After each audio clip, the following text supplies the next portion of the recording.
Hello everyone, welcome you all to GS exams cracker. तो आज की जो हमारी क्लास रहेगी भाई एसएससी सीजीएल 2024 के टायर 1 में पूछे गए टॉप 25 जी के जीएस के क्वेश्चंस का हम डिटेल्ड सॉल्यूशन करेंगे। तो मिसलेनियस क्लास रहेगी, ये मिसलेनियस क्वेश्चंस रहेंगे इसमें। तो जो बच्चे एसएससी सीजीएल सीएचएसएल एमटीएस 2025 के लिए प्रिपरेशन कर रहे हैं या फिर जिनका अभी सीजीएल का मेंस है या फिर जीडी का एग्ज़ाम है, उनके लिए ये क्लास मोस्ट इंपॉर्टेंट रहेगी। बाकी दूसरे बच्चे भी देख सकते हैं अगर आप किसी दूसरे एग्ज़ाम की प्रिपरेशन कर रहे हैं तो, क्योंकि जी के जी एस सेम रहता है, आपके लिए काफ़ी हेल्पफुल रहेगी ये क्लास। और इसका जो फॉर्मेट रहेगा हिंदी इंग्लिश दोनों में रहेगा, बाइलिंगुअल रहेगी, तो दोनों को समझ आएगा, हिंदी वालों को भी और इंग्लिश वालों को भी कोई भी दिक्कत नहीं आएगी। और देखिए, आपको क्लास को कंप्लीट देखना है, तभी आप इस क्लास का मैक्सिमम बेनिफिट उठा पाएंगे। तभी आपको पता चलेगा कि कैसा पैटर्न आ रहा है, एसएससी जो एजेंसी पेपर सेट कर रही है वो कैसा पेपर बना रहे हैं। जो बच्चे पुराने हैं उन्हें पता है, जो नए बच्चे हैं वो उनसे मेरी अपील है कि आप एक बार क्लास को कंप्लीट देखिए, ठीक है, तब आपको पता चलेगा कि इस क्लास की इम्पोर्टेंस कितनी है। बाकी आप फर्दर अपडेट्स के लिए चैनल को सब्सक्राइब कर लें अगर आपने चैनल को सब्सक्राइब नहीं किया है तो, आने वाली क्लासेस के नोटिफिकेशन ताकि आपको तुरंत मिल जाएँ। और जो हमारी ये सीरीज़ है भाई, 900 क्वेश्चंस की सीरीज़ चल रही है। 36 शिफ्ट में पेपर हुआ था, 25 क्वेश्चन पर शिफ्ट में आते हैं जी के जी एस के। तो 900 के 900 क्वेश्चन करेंगे, मैं एक भी क्वेश्चन नहीं छोड़ूंगा और ना ही मैं इजी क्वेश्चंस करवाऊंगा ताकि आपको खुश कर दूं। मैं पूरे 900 के 900 क्वेश्चन करवाऊंगा, कोई बुक लेने की ज़रूरत नहीं है आपको जी के जी एस के PYQ के लिए, ठीक है भाई, 2024 के सारे करवाऊंगा। तो ये जो हमारा सॉल्यूशन रहेगा 25 सितंबर 2024 को सेकंड शिफ्ट का सॉल्यूशन रहेगा।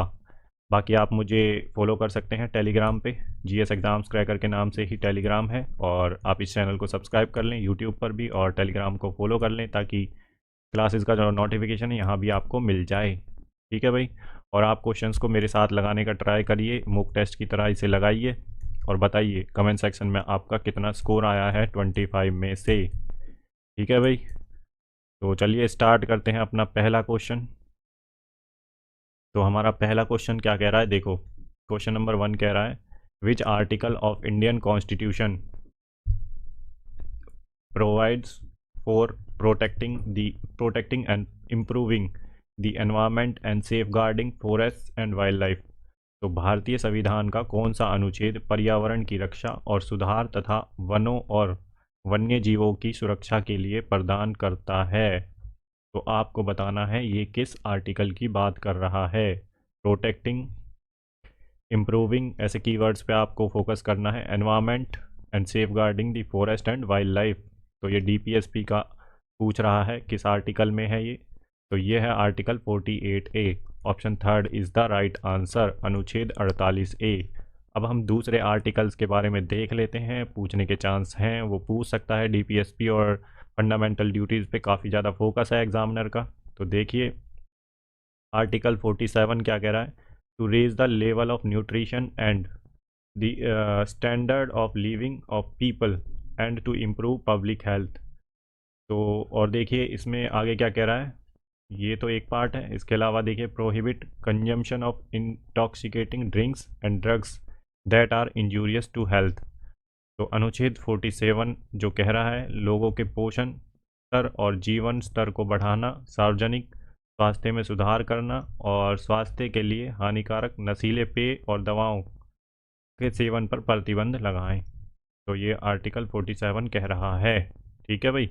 आर्टिकल 48 में देखिए, to prohibit the slaughter of cows and other milch and draught cattle and to improve their breedings। और इसी में ये 48 में, to organise agriculture and animal husbandry on modern and scientific lines. तो अनुच्छेद 48 कह रहा है गायों, बछड़ों और अन्य दुधारू पशुओं के वध का निषेध करना और मवेशियों की भारवाहक सामग्री में सुधार करना और कृषि पशुपालन को आधुनिक और वैज्ञानिक तर्ज पर संगठित करना। याद रखना है आपको, ये पूछे गए क्वेश्चन हैं जो इसमें दे रखे हैं, ठीक है। तो आर्टिकल 49 क्या कह रहा है, the state shall protect every monument और प्लेस ऑफ आर्टिस्टिक और हिस्टोरिक इंटरेस्ट। तो अनुच्छेद 49 कह रहा है कि राज्य कलात्मक और ऐतिहासिक जो रुचि के प्रेरक स्मारक या स्थान की रक्षा करेगा। तो ये आपको तीनों आर्टिकल याद रखने हैं। बाकी ये डीपीएसपी के बारे में बात कर रहा है, डीपीएसपी में है ये सारे आर्टिकल, और डीपीएसपी है पार्ट 4 में। ठीक है भाई, आर्टिकल जो है आपके 36 से लेके और 51 तक डीपीएसपी से डील करता है। और इसमें देखिए 3 क्राइटेरिया हैं, एक तो सोशलिस्टिक प्रिंसिपल्स हैं, और गांधीयन प्रिंसिपल्स हैं, गांधीयन और लिबरल। ठीक है भाई, ये प्रिंसिपल 3 प्रिंसिपल्स हैं, इनमें डिवाइडेड हैं ये आर्टिकल्स, और हमने खुद डिवाइड किए हैं ये कॉन्स्टिट्यूशन में कोई डिवाइडेशन नहीं दे रखा है, क्लासिफिकेशन ऐसे नहीं दे रखा है, सोशलिस्ट, गांधीयन और लिबरल, उसमें सिर्फ डीपीएसपी के नाम से दे रखे हैं। और बाकी ये देखिए जो है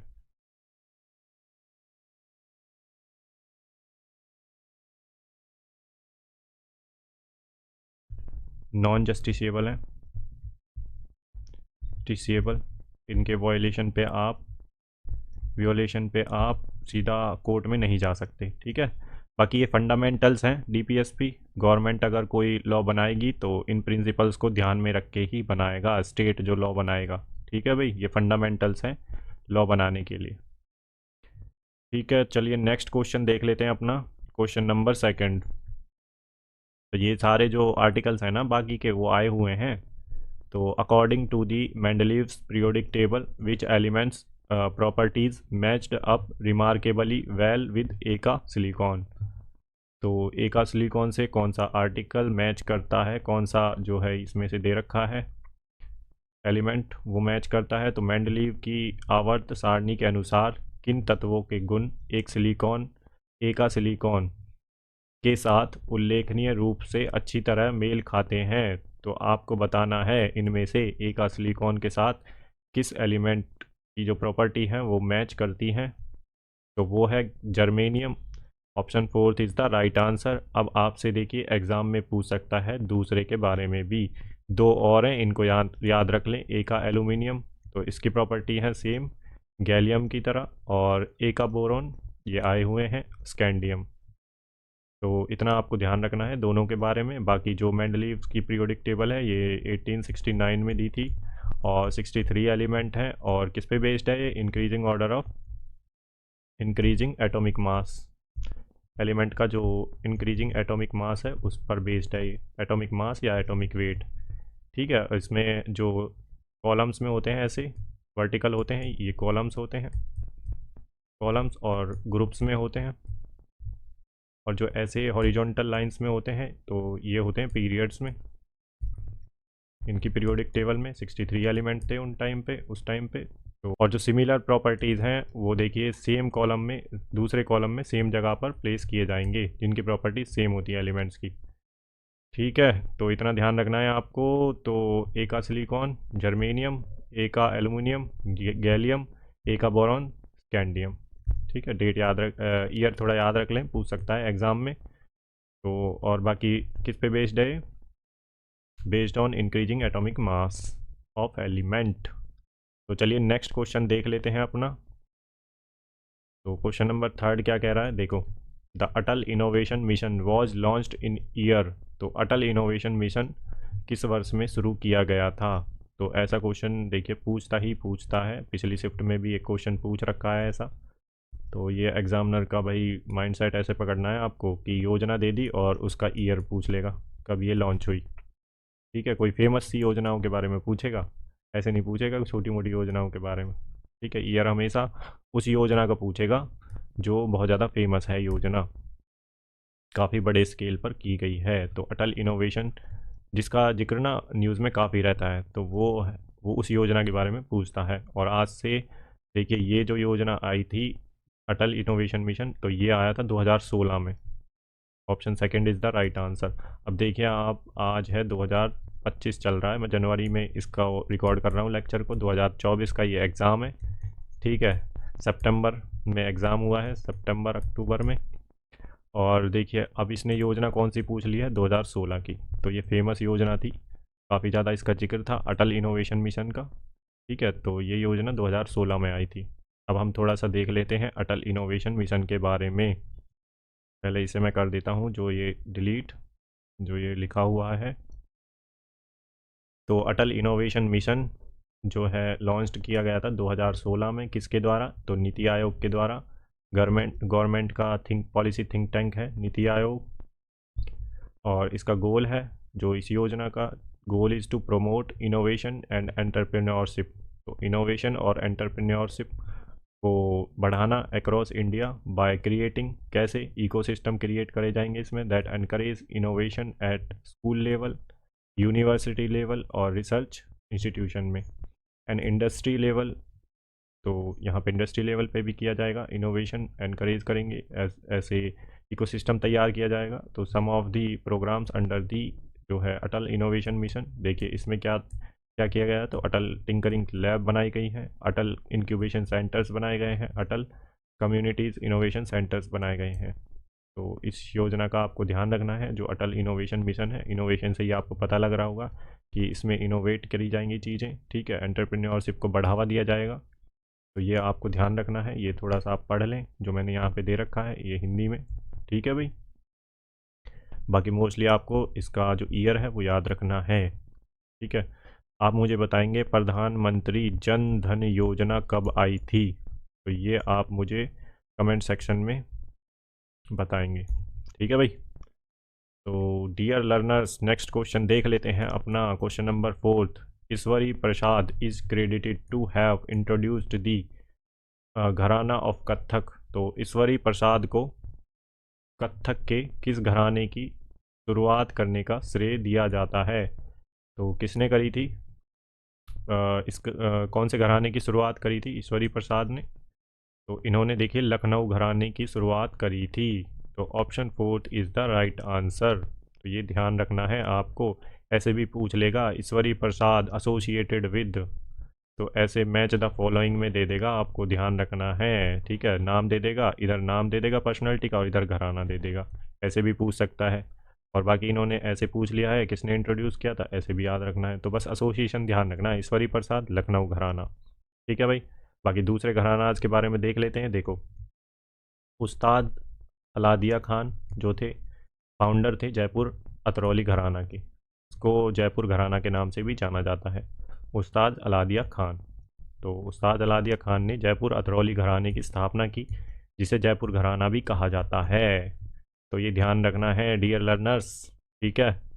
the founder of the Banaras घराना, तो बनारस घराना के बारे में बात हो रही है यहाँ पे, are considered to be Janki Prasad and Sukhdev Maharaj. तो जो बनारस घराना है उससे एसोसिएटेड है, देखिए सुखदेव महाराज और जानकी प्रसाद बनारस घराना से एसोसिएटेड हैं, उसके संस्थापक थे ये, ठीक है भाई। तीसरा देख लेते हैं, जो है राज चक्रधर सिंह फाउंडेड द रायगढ़ घराना ऑफ कथक डांस। तो राजा चक्रधर सिंह ने कथक नृत्य के रायगढ़ घराने की स्थापना की। तो इतना आपको ध्यान रखना है, ठीक है भाई। आपसे पूछ सकता है नेक्स्ट एग्ज़ाम में, आने वाले जीडी के या मेंस एग्ज़ाम में, तो ध्यान रखें आप इन चीज़ों को। या फिर आरपीएफ का जो एग्ज़ाम देने वाले हैं कांस्टेबल का, उनके लिए भी वहाँ भी पूछता है भाई घराने, ठीक है। तो नेक्स्ट क्वेश्चन देख लेते हैं अब अपना, क्वेश्चन नंबर 5। क्वेश्चन नंबर 5 क्या कह रहा है, देखो, which essential amino acid enhances calcium absorption and also plays an important role in the formation of collagen. तो कौन सा आवश्यक अमीनो एसिड कैल्शियम अवशोषण को बढ़ाता है और कोलेजन के निर्माण में भी महत्वपूर्ण भूमिका निभाता है? तो आपको बताना है कौन सा एसेंशियल अमीनो एसिड है। तो ये है लाइसिन। तो lysine option 3 is the right answer. अब देख लेते हैं हम थोड़ा सा कोलेजन के बारे में, ये क्या है। तो collagen is the primary building block of body skin, muscles, bones, tendons and ligaments and other connective tissues. It's also found in your organs, blood vessels and intestinal linings. Proteins are made from the amino acids. The main amino acids that make collagen are proline, glycine and hydroxyproline. तो इतना आपको ध्यान रखना है, जो collagen बनता है वो किससे बनता है, ठीक है। तो कोलेजन शरीर की त्वचा, मांसपेशियों, हड्डियों, टेंडन और स्नायु बंधन और अन्य संयोजी जो ऊतक होते हैं का प्राथमिक निर्माण खंड है, तो यह आपके अंगों, रक्तवाहिकाओं और आंतों के अस्तर में भी पाया जाता है। प्रोटीन अमीनो एसिड से बने होते हैं और कोलेजन बनाने वाले मुख्य जो अमीनो एसिड्स प्रोलाइन, ग्लाइसिन और हाइड्रोक्सी प्रोलाइन है। तो इतना आपको ध्यान रखना है भाई, ठीक है, कोलेजन के बारे में। तो नेक्स्ट क्वेश्चन देख लेते हैं हम अपना। लिखते जाएं आप कमेंट सेक्शन में कितने क्वेश्चन सही जा रहे हैं आपके, आंसर्स भी लिखें, इंगेजिंग बनाएं क्लास को। Which of the following is an example of an eastern coast port. तो निम्नलिखित में से कौन पूर्वी तट बंदरगाह का एक उदाहरण है। तो आपने पोर्ट्स पढ़े होंगे, ठीक है, तो ये आपको बताना है ईस्टर्न साइड्स पे कौन से पोर्ट हैं, कौन सा है इनमें से। तो देखिए मुंबई पोर्ट महाराष्ट्र। तो ऐसे है कुछ हमारा जो पेनिनसुलर इंडिया है, तो यहाँ पे महाराष्ट्र कोस्ट है जो है किस साइड पड़ता है, ये तो वेस्टर्न साइड है। और यहाँ पे मारमगांव पोर्ट, तो ये है गोवा में मारमगांव पोर्ट, ठीक है, तो ये भी वेस्टर्न साइड पड़ता है। और न्यू मंगलोर पोर्ट, तो ये है कर्नाटका, तो ये भी वेस्टर्न साइड पर पड़ता है। तो इसको हम एलिमिनेट कर देंगे, इसको भी एलिमिनेट कर देंगे और इसको भी। तो चेन्नई पोर्ट पड़ता है इधर तमिलनाडु में, ठीक है, चेन्नई पोर्ट, तो ये पड़ता है ईस्टर्न साइड। तो इधर ही पूछ रहा है, ईस्टर्न साइड यही है, तो ये आपको थोड़ा सा ध्यान रखना है बस। तो इसका आंसर ऐसे ही निकाल देंगे हम एलिमिनेशन से ही, ठीक है भाई। तो इसका आंसर है चेन्नई पोर्ट, तमिलनाडु में पड़ता है ये। नेक्स्ट क्वेश्चन देख लेते हैं अपना, question number 7। Who suggested the law that the British government passed in 1856 to support widow remarriage? तो विधवा विवाह का समर्थन करने के लिए ब्रिटिश सरकार ने 1856 में जो कानून पारित किया था उसका सुझाव किसने दिया था। तो ये किसने दिया था, ये दिया था ईश्वर चंद्र विद्यासागर जी ने। इन्होंने विडो रीमैरिज जो है एक्ट है उसका काफ़ी समर्थन किया था, तभी ये सरकार लेके आई थी, ठीक है, विडो रीमैरिज एक्ट। तो ईश्वर चंद जो है विद्यासागर जी, इनका काफ़ी योगदान है और गर्ल्स एजुकेशन में भी काफ़ी योगदान रहा है इनका, ठीक है भाई। इन्होंने 35 जो है गर्ल्स एजुकेशन के गर्ल्स स्कूल्स जो होते हैं वो खोले थे। और इन्होंने देखिए जो बंगाल जो ग्रामर है उस पर काफ़ी काम किया था, फोनेटिक्स पे, ठीक है, ये पूछा हुआ क्वेश्चन है। बाकी हम दूसरा देख लेते हैं। देखो आत्माराम जो पांडुरंग थे, इन्होंने प्रार्थना समाज इन बॉम्बे, तो इन्होंने प्रार्थना समाज की स्थापना की बॉम्बे में, और कब की थी, 1867 में। याद रखना है आपको 1867 में प्रार्थना समाज की स्थापना किसने की, ऐसे भी पूछ सकता है या फिर ऐसे पूछ लेगा कि प्रार्थना समाज की स्थापना किसने की, और ऐसे मैच द फॉलोइंग भी पूछ सकता है। तो आपको तीनों चीज़ों के लिए तैयार रहना है, आत्माराम पांडुरंग, प्रार्थना समाज, और कब, 1867 में, 1867 में, और कहाँ पे, बॉम्बे में, ठीक है भाई। तो इतना आपको इनके बारे में ध्यान रखना है, आत्माराम पांडुरंग के बारे में। ब्रह्मो समाज देखिए राजा राम मोहन राय जी ने बनाई थी ब्रह्मो सभा, ब्रह्मो भी है ये, ब्रह्मो, चलो दोबारा लिख देता हूँ, ब्रह्मो सभा। तो ये क्रिएट करी थी, ये बनाई थी, इसकी स्थापना करी थी राजा राम मोहन राय जी ने 1828 में। तो उसके बाद भाई इसका नाम हो गया था चेंज होके ब्रह्मो समाज, ठीक है। फिर उसके बाद ब्रह्मो समाज जो हो गया था, तो इसको ज्वाइन किया था केशव चंद्र सेन जी ने।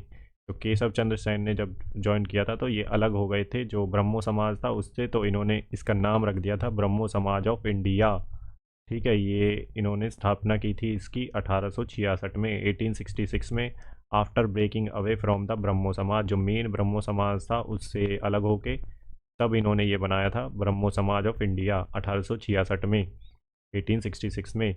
द ओरिजिनल ब्रह्मो समाज वॉज रीनेम्ड, और यहाँ पे जो ओरिजिनल ब्रह्मो समाज था उसका नाम चेंज करके आदि समाज और ओरिजिनल सोसाइटी रख दिया गया था, इतना आपको ध्यान रखना है। और एक चीज़ यहाँ पे ध्यान रखें आप, राजा राम मोहन रॉय जी की, इन्होंने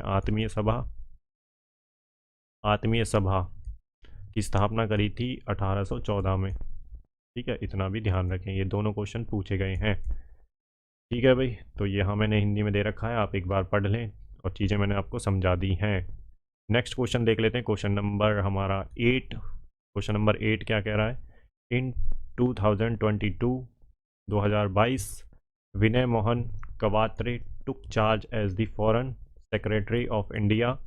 prior to this he served as the ambassador to which of the following country. तो अभी रिसेंट में जैसे आपको ध्यान रखना है, कोई अपॉइंटमेंट हुई हो और तो उस पर्सनैलिटी के बारे में थोड़ा ध्यान रखें, और उससे पहले अगर वो कोई कहीं एम्बेसडर थे किसी कंट्री में तो उसका भी ध्यान रखें, क्योंकि जो अच्छी पोस्ट होती हैं तो उनके लिए आपको थोड़ा सा ध्यान रखना पड़ेगा, उन पे जो अपॉइंटमेंट होती हैं।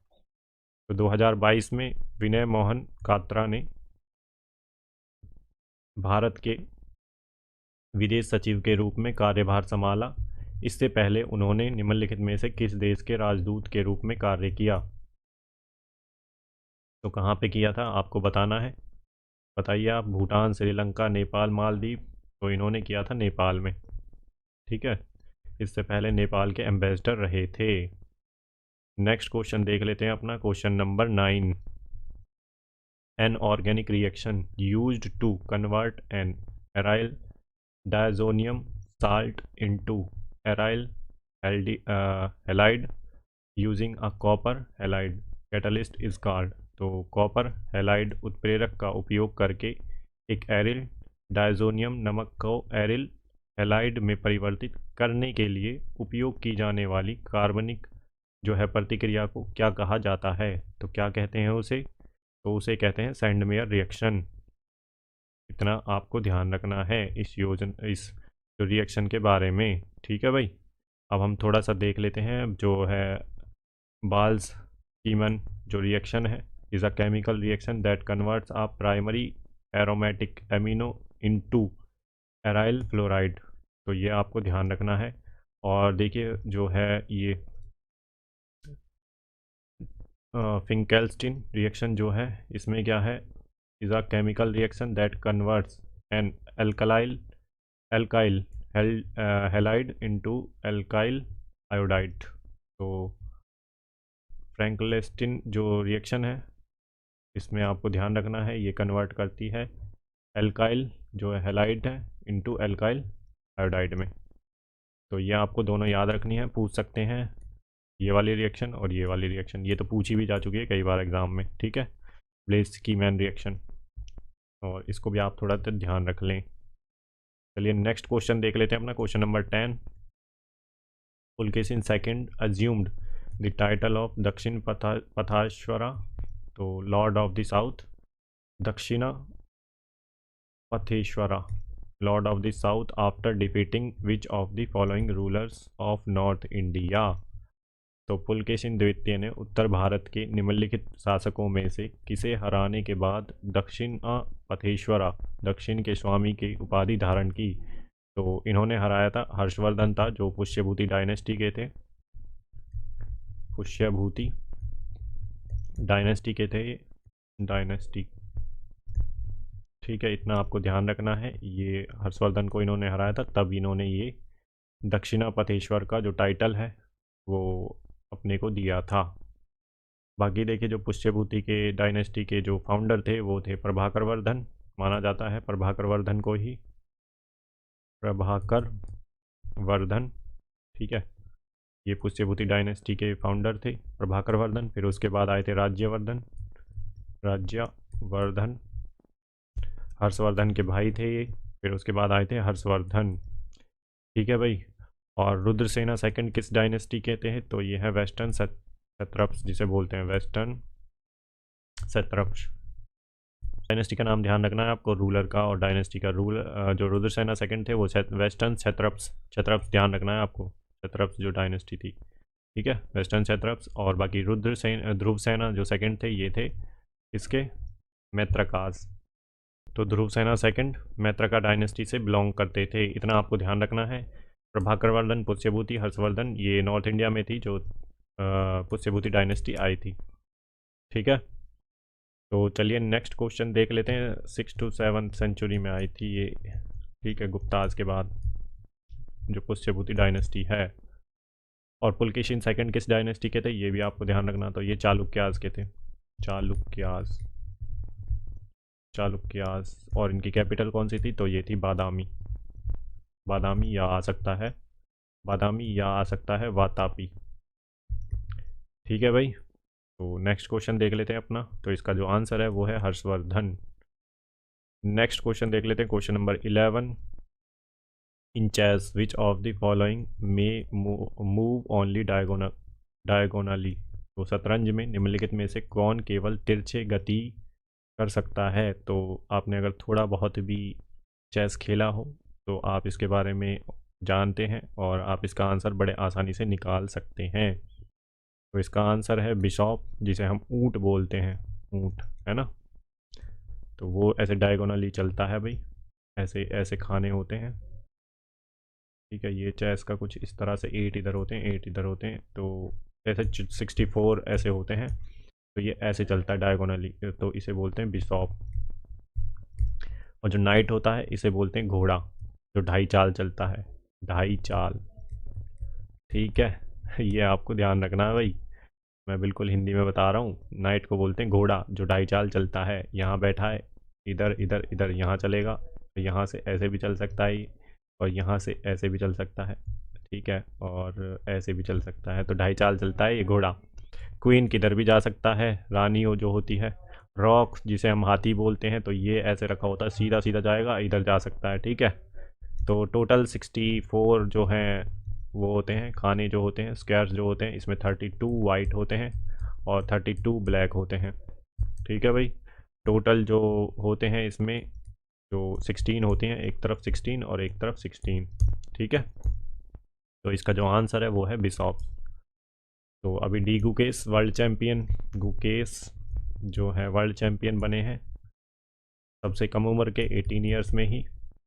ठीक है, तो इनका नाम भी आपको ध्यान रखना। और ये चेन्नई से हैं, चेन्नई ऐसे भी आ सकता है और तमिलनाडु भी आ सकता है। ठीक है, चलिए नेक्स्ट क्वेश्चन देख लेते हैं, question number 12। Which famous santoor player was honoured with the उस्ताद हाफिज़ अली खान अवार्ड 1998।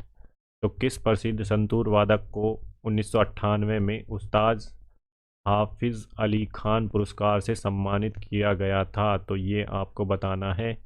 तो किसको किया गया था? तो ये किया गया था भाई शिव कुमार शर्मा जी को। तो option second is the right answer. इतना आपको याद रखना है, इसमें समझाने का कुछ है नहीं।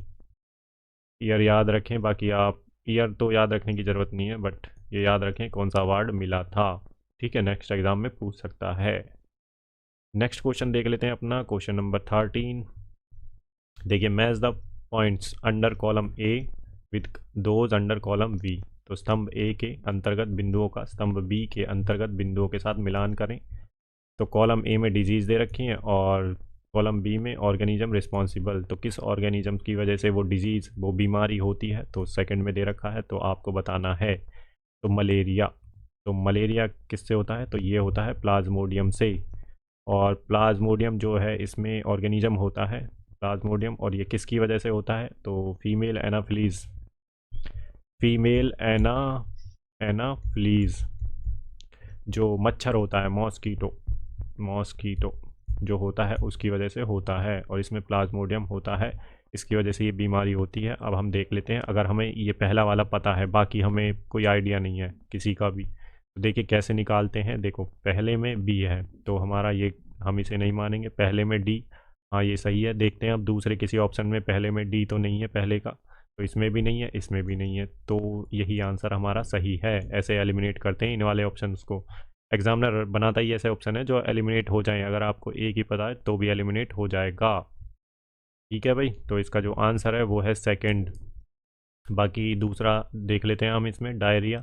तो डायरिया जो होता है वो होता है रोटा वायरस से, और टाइफॉइड जो होता है सल्मोनेला टूफी होता है इसका, और कोलेरा जो होता है वो विब्रियो जो होता है इससे होता है। ठीक है, तो आपको इतना ध्यान रखना है इनके बारे में।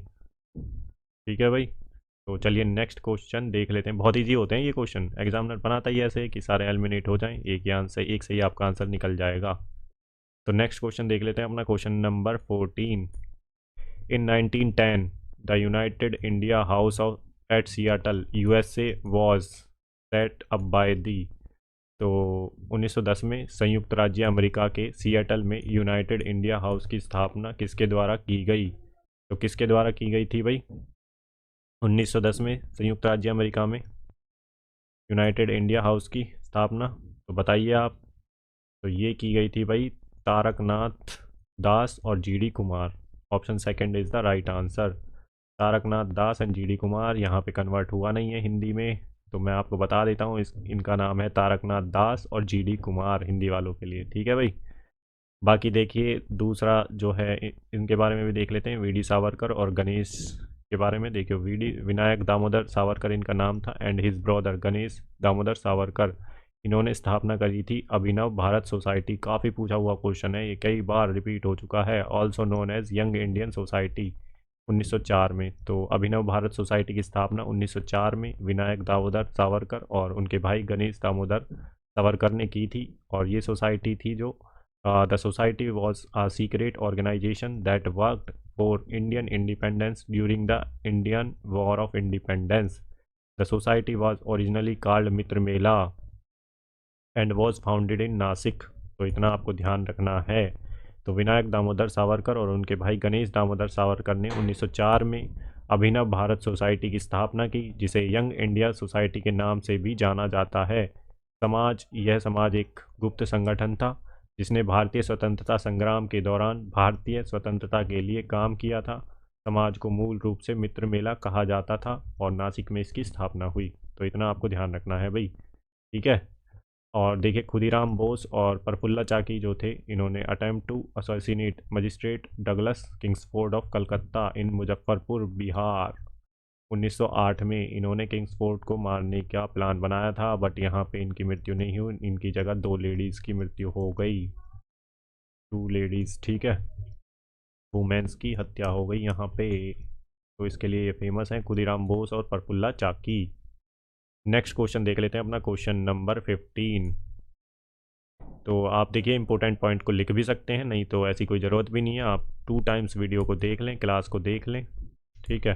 1.5 और या फिर 2x की स्पीड पे कोई ज़रूरत नहीं है, नॉर्मल स्पीड पे देखने के लिए आपके पास टाइम कम है तो आप देख सकते हैं 1.5 की स्पीड पे, क्योंकि भाई आपको और भी सब्जेक्ट पढ़ने। PYQ आप यहाँ से मास्टर कर लेंगे PYQ में। तो क्वेश्चन नंबर 15 कह रहा है अल्लाह रखा is famous for playing which of the following musical instrument. तो अल्लाह रखा निम्नलिखित में से किस संगीत वाद्य यंत्र को बजाने के लिए प्रसिद्ध हैं?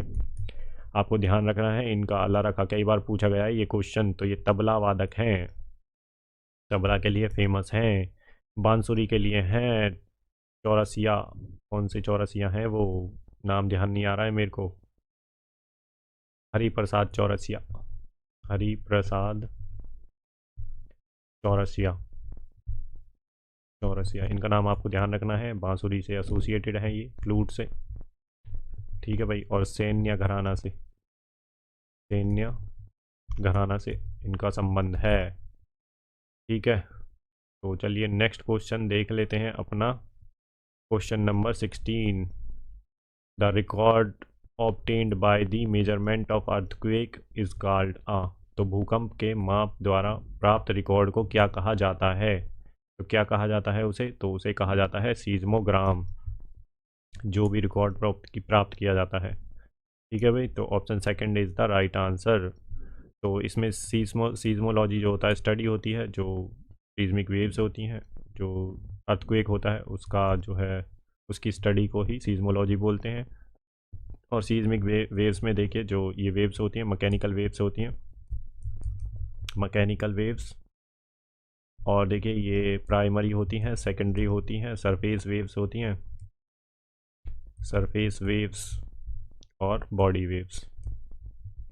इतना आपको ध्यान रखना है जो ये सीज़मिक वेव्स होती हैं। और ये किस वजह से होती हैं? देखो अर्थक्वेक की वजह से भी हो सकती हैं, अर्थक्वेक जो आता है उसकी वजह से भी, वॉल्केनिक जो एक्टिविटीज़ होती हैं वॉल्केनो के निकलने से भी, वॉल्केनो की वजह से, और मैन मेड जो विस्फोट हैं उनके द्वारा, मैन मेड डैम्स की वजह से भी हो जाता है। और कई बार मैन मेड जो विस्फोट जो टेस्ट करते हैं, ठीक है, उसकी वजह से भी हो जाता है। तो इतना आपको ध्यान रखना है तो सीज़मिक वेव्स के बारे में। ठीक है भाई, तो चलिए नेक्स्ट क्वेश्चन देख लेते हैं अपना, क्वेश्चन नंबर 70। डियर लर्नर्स, कितना समझ आ रहा है आप कमेंट सेक्शन में बताइए। क्लास आपको कैसी लग रही है, मज़ा आ रहा है पढ़ने में? Makar Sankranti is the festival dedicated to which of the following lords.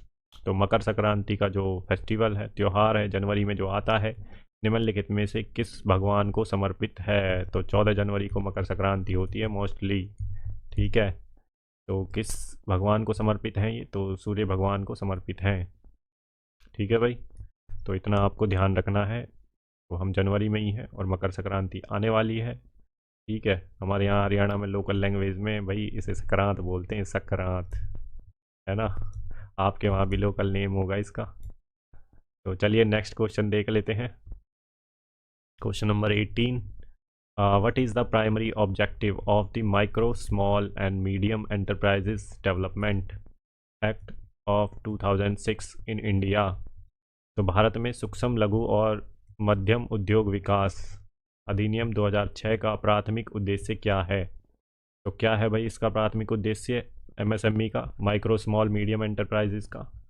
तो देख लेते हैं हम इसके ऑप्शंस। तो टू रेगुलेट, पहला जो ऑप्शन है देखते हैं, टू रेगुलेट फॉरेन जो है कंपनीज, नहीं ये रेगुलेट थोड़ी ना करेगा एमएसएमई विदेशी कंपनियों को नियमित करने के लिए, नहीं ये गलत है ये option. To focus on large scale industries only, only आ गया है तो कट कर दें इसे, क्योंकि माइक्रो स्मॉल मीडियम एंटरप्राइजेज, तो इसने लार्ज स्केल की बात कही है ओनली, तो ये गलत है। तो दो स्टेटमेंट हमने गलत कर दी, केवल बड़े पैमाने के उद्योगों पर ध्यान केंद्रित करने के लिए।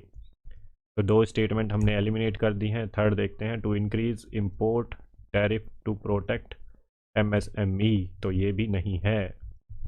एमएसएमई की सुरक्षा के लिए आयात शुल्क बढ़ाना, इम्पोर्ट टैरिफ जो हम इंपोर्ट करते हैं उनको बढ़ाना, ताकि एमएसएमई सुरक्षित रहे। कहीं ना कहीं ये हो सकता है, लेकिन पूरी कंप्लीट स्टेटमेंट नहीं है, इससे ज़्यादा सही स्टेटमेंट देखनी है हमें।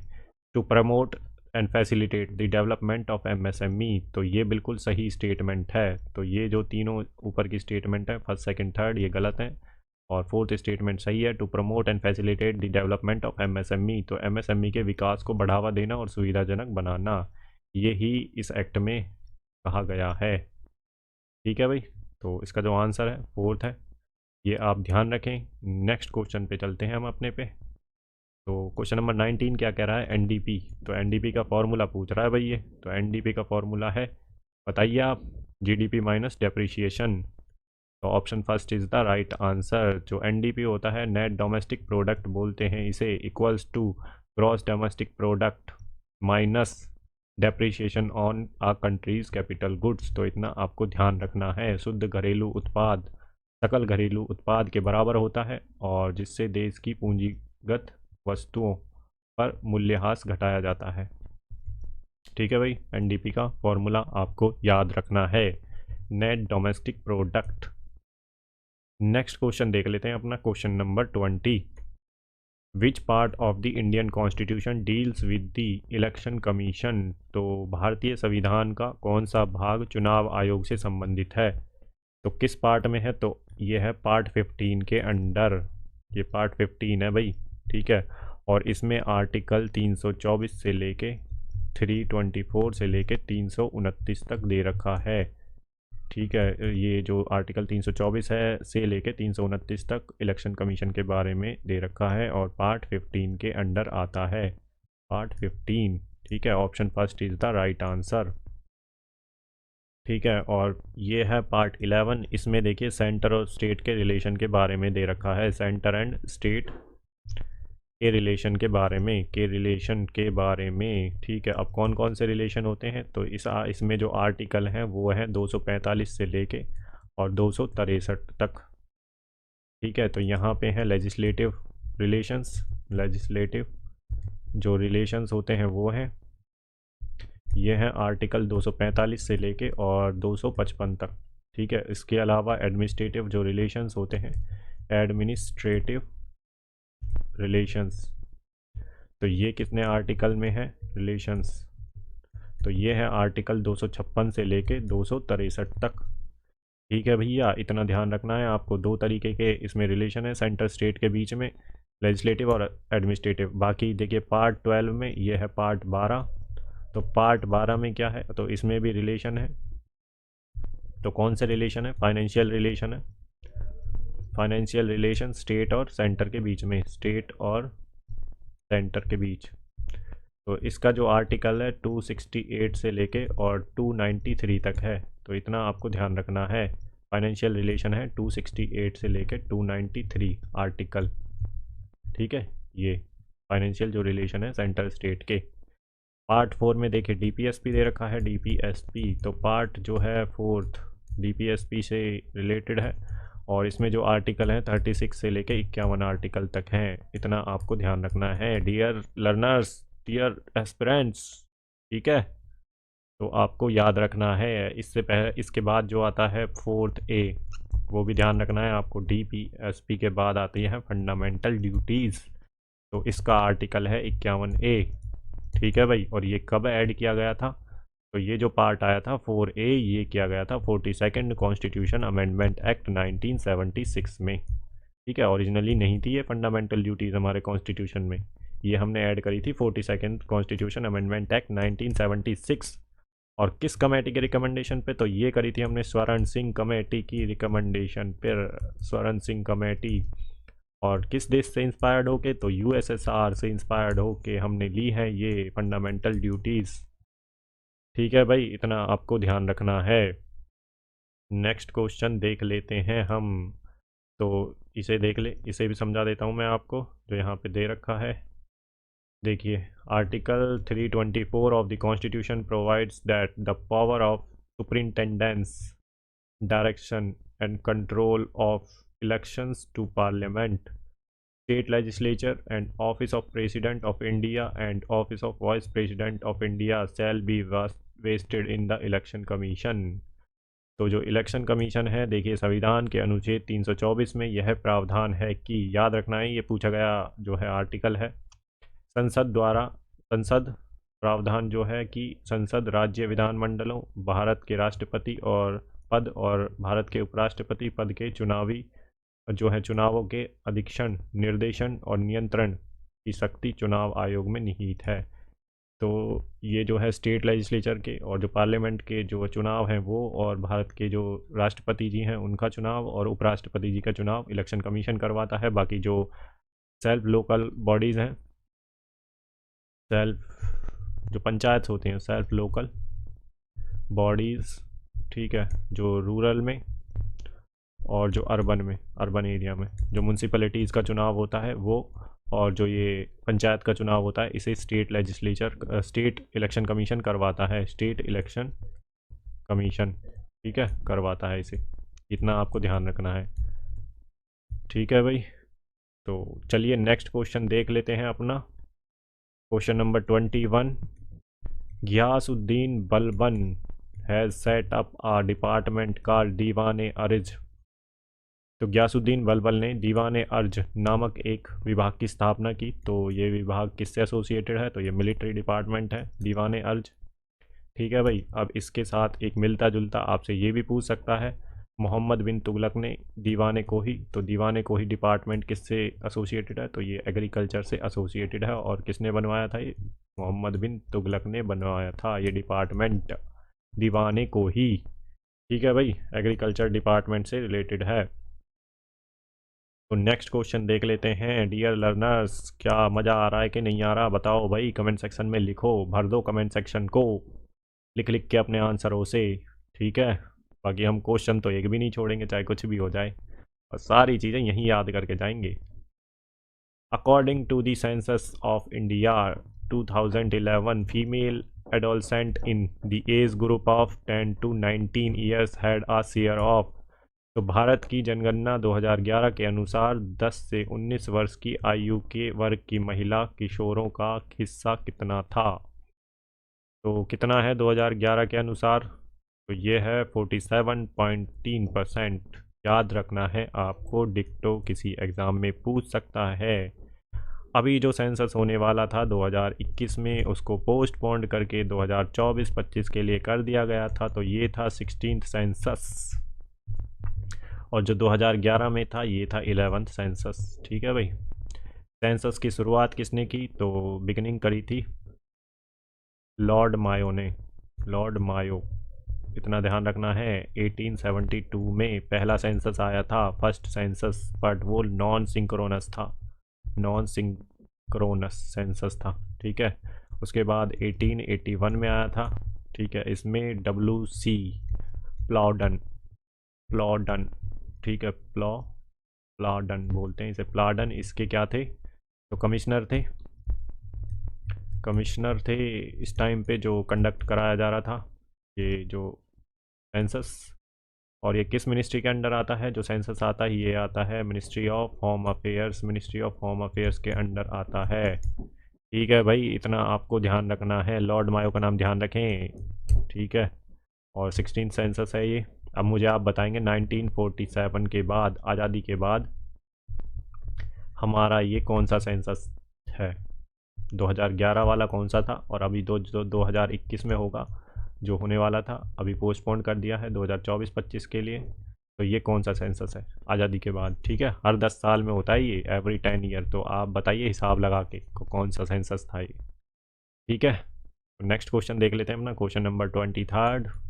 When did a state reorganization commission was set up which recommended the creation of linguistic states on the basis of larger linguistic groups?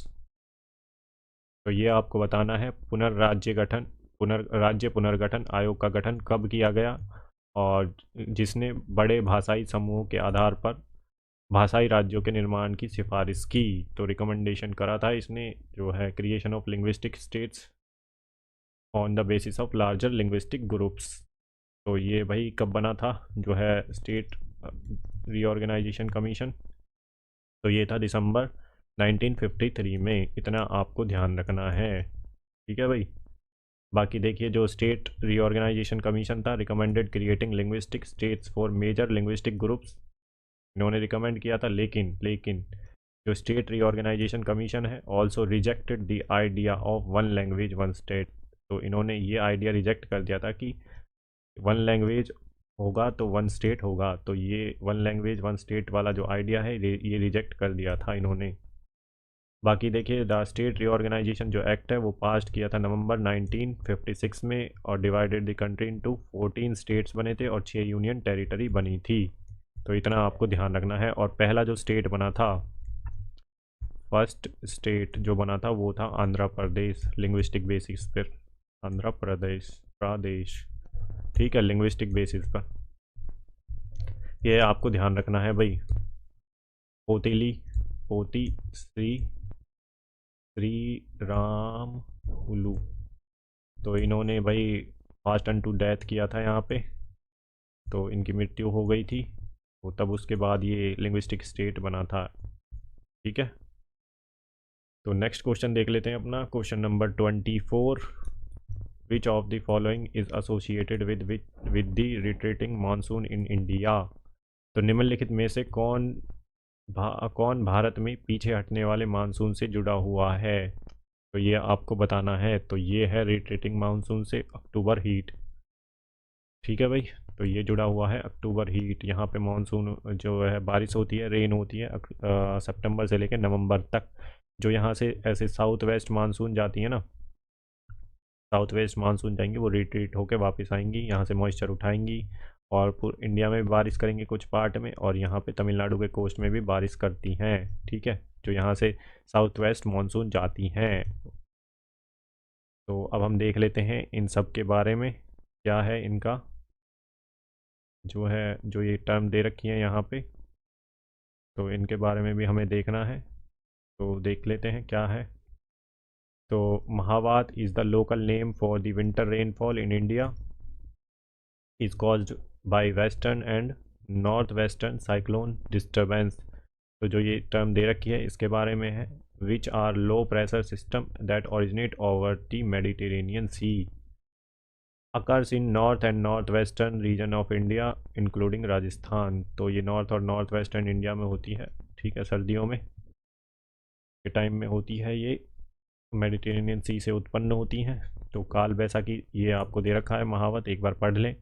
काल बैसाखी जो होती है अकर्स इन नॉर्थन और नॉर्थ नहीं, काल बैसाखी जो होती है देखो is associated with localise thunder storm, heavy rains होती है, violent winds and occurs in summer seasons, तो समर सीजन में होती है। स्टेट्स अफेक्ट कौन कौन से होते हैं काल बैसाखी से? Primarily affected eastern and north eastern states जैसे कि वेस्ट बंगाल, बिहार, झारखंड, असम, उड़ीसा एंड त्रिपुरा। तो ये आपको ध्यान रखना है, काल बैसाखी से रिलेटेड पूछा हुआ क्वेश्चन है ये, काल बैसाखी वाला। तो अक्टूबर हीट के बारे में मैंने आपको बता ही दिया। द अनरीजनेबली हाई टेम्परेचर होता है इसमें, experience in several parts of India during the month of October. अक्टूबर के मंथ में यहाँ पे बारिश भी होती है और टेम्परेचर बहुत ज़्यादा होता है, ह्यूमिडिटी बहुत ज़्यादा होती है। Following the withdrawal of south west monsoon during this time and skies looks clear but humidity level remains high. तो यहाँ पे जो साउथ वेस्ट मानसून आती हैं यहाँ से इनका विड्रॉल होता है और यहाँ से ये मॉइस्चर उठा के बे ऑफ बंगाल से और यहाँ पे इस वाले तमिलनाडु के कोस्ट पे भी बारिश कर देती हैं। लू भाई लोकल विंड है, वार्म विंड है, ये गर्मियों में चलती हैं, गर्मियों में, ठीक है, मतलब कि किस में? समर्स में, समर्स में चलती हैं लू। आपने सुना भी होगा, लोकल गांव में तब भी लू ही बोलते हैं जब जो गर्मियों में जो हवाएं चलती हैं गरम गरम, ठीक है भाई। इंडिया की लोकल विंड है ये, लोकल विंड। नेक्स्ट क्वेश्चन देख लेते हैं अपना, question number 25। Where was the Durand Cup tournament started in India in 1888? तो 1888 में भारत में डूरांड कप टूर्नामेंट कहाँ शुरू हुआ था? तो ये हुआ था भाई शिमला में, ठीक है। Option third is the right answer. तो इतना आपको ध्यान रखना है डूरांड कप से रिलेटेड। तो यहाँ पे हमारे 25 मोस्ट इम्पोर्टेंट क्वेश्चंस कंप्लीट होते हैं डियर लर्नर्स। तो आप बताइए मुझे आपको कितनी चीज़ें समझ आई, और दूसरा कितने क्वेश्चंस आपके 25 में से आउट ऑफ 25 कितने क्वेश्चंस सही गए हैं, या आप मुझे कमेंट सेक्शन में लिखें। क्लास आपको कैसी लगी अपने रिव्यूज़ कमेंट सेक्शन में ज़रूर दें। बाकी आप चैनल को सब्सक्राइब कर लें ताकि जो आने वाली क्लासेस हैं, देखिए डेली क्लास आ रही है हमारी, पर डे क्लास आएगी। PYQ आपका बिल्कुल एक भी नहीं छोड़ने वाले हैं हम। अब 3-4 इसके सेट और बचे हैं, वो भी कंप्लीट हो जाएंगे। तो आने वाली क्लासेस के लिए चैनल को सब्सक्राइब कर लें, बाकी शेयर करें अपने दोस्तों के साथ, उन्हें भी इस सीरीज़ का फ़ायदा हो सके। और अगर आपको क्लासेस पसंद आ रही हैं तो लाइक करना बिल्कुल ना भूलें, ठीक है भाई। तो जो पुराने बच्चे हैं उन्हें पता है, और जो नए जुड़ रहे हैं तो आप ज़रूर से अपने जो रिव्यूज़ हैं वो कमेंट सेक्शन में दें। बाकी आप देखिए अच्छे से पढ़िए, और GS को जो मैं करवा रहा हूँ ना PYQ, ये जितनी भी सीरीज़ है इसको एक बार में देख डालिए 1.5-2x की स्पीड पे। आप इसको पढ़ के ख़त्म करो जल्दी फटाफट, है ना। GS में एक बार देखते ही टिक होता है आंसर, है ना। GS में ऐसे नहीं है, आपको बहुत ज़्यादा सोचना पड़ेगा। अगर आप पे आता है तो ठीक है, नहीं आता तो कोई बात नहीं, इसमें ज़्यादा सोचने की नहीं है, और एलिमिनेशन ट्रिक थोड़ी लगा देनी है आपको। और PYQ से मोस्टली रिपीटेड होते हैं क्वेश्चन, रिपीट। SSC बहुत ज़्यादा क्वेश्चंस को रिपीट कर रहा है भाई, ठीक है। तो चलिए यहीं पे हम अपनी क्लास को समाप्त करते हैं, मिलते हैं अपनी नेक्स्ट क्लास में। तब तक के लिए अपना ध्यान रखिए, गुड बाय, जय हिंद, ठीक है भाई, चलिए।